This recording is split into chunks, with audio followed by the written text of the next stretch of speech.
Montague, and today we'll be looking at trig ratio. Trig ratio deals with right angle, triangle.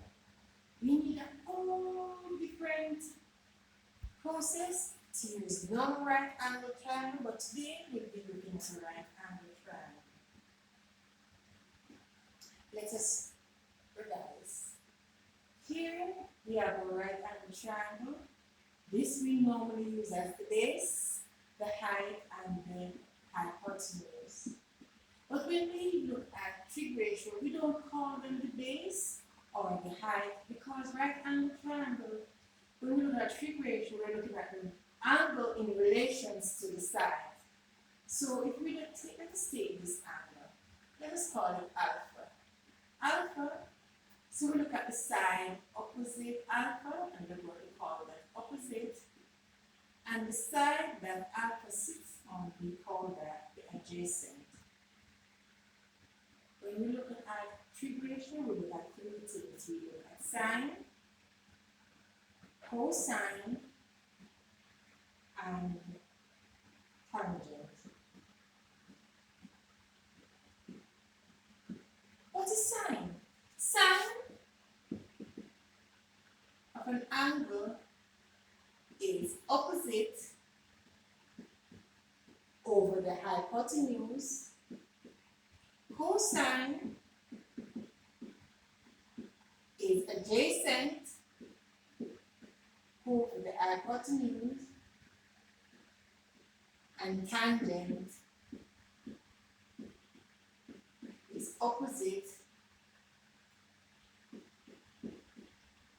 over adjacent.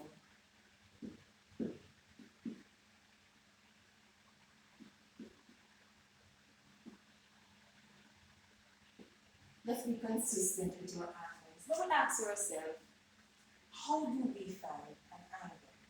How do we find the sine? How do we find the cosine? How do we find the tangent of an angle? For us, we need to first identify, given any right angle triangle, what the sides are.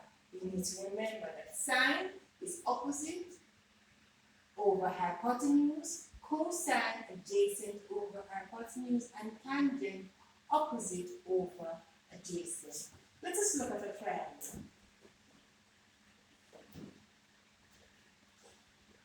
Here we have a triangle.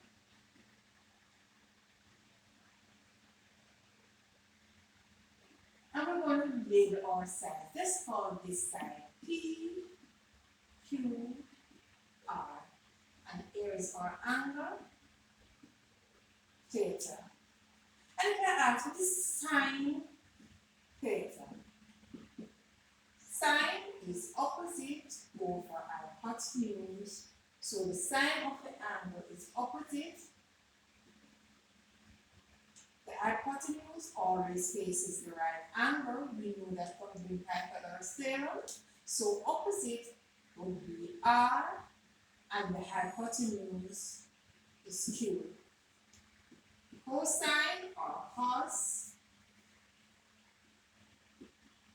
theta is adjacent over hypotenuse. Adjacent, the angle always sits on the adjacent, so it is P over Q. And tan theta is opposite, which is R,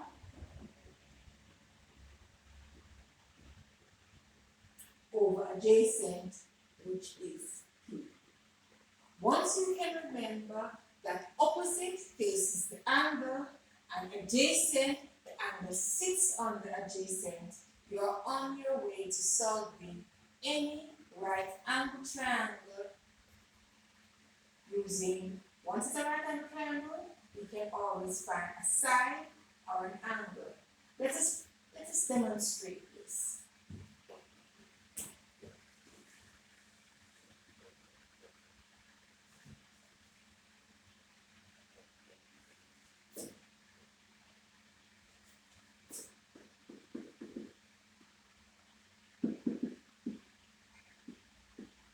Let's find in the unknown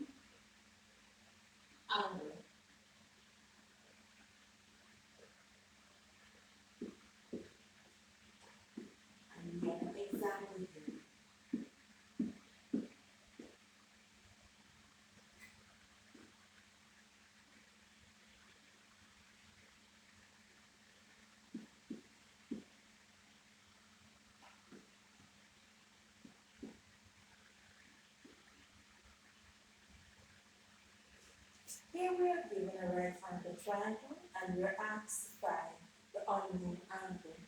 First thing we need to do is to identify where is the hypotenuse, the adjacent, and the opposite. What are we given? Here we know we're given the hypotenuse and the opposite. Once we're given the hypotenuse, we know it's not tan. So we're given the opposite side. So once we're opposite, it's a sine of an angle is equal to opposite over hypotenuse. The opposite is 12, hypotenuse is 15. And here is our sine of our angle. Now, something we need to know. How do we find sine of an angle? We need to look at our angle and it becomes inverse sine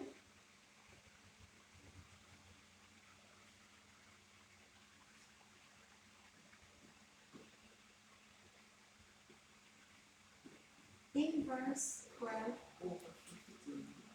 Now class, we need to know something. We need to have a scientific calculator and we're going to put this in our calculator and find the answer. Pause. Inverse of 12 over 15 and our angle is 53.1 degrees. Okay, we can recap. We have our unknown angle that we need to find. We need to identify the sides, the hypotenuse facing the right angle, the adjacent, which is the side the angle sits on, and the opposite, which is the side facing the angle. Sine is opposite over hypotenuse, as we're given the opposite and the hypotenuse. Opposite is 12 over hypotenuse 15. To find the angle, we find the inverse of sine, which is 12 over 15, and that gives us 51.3.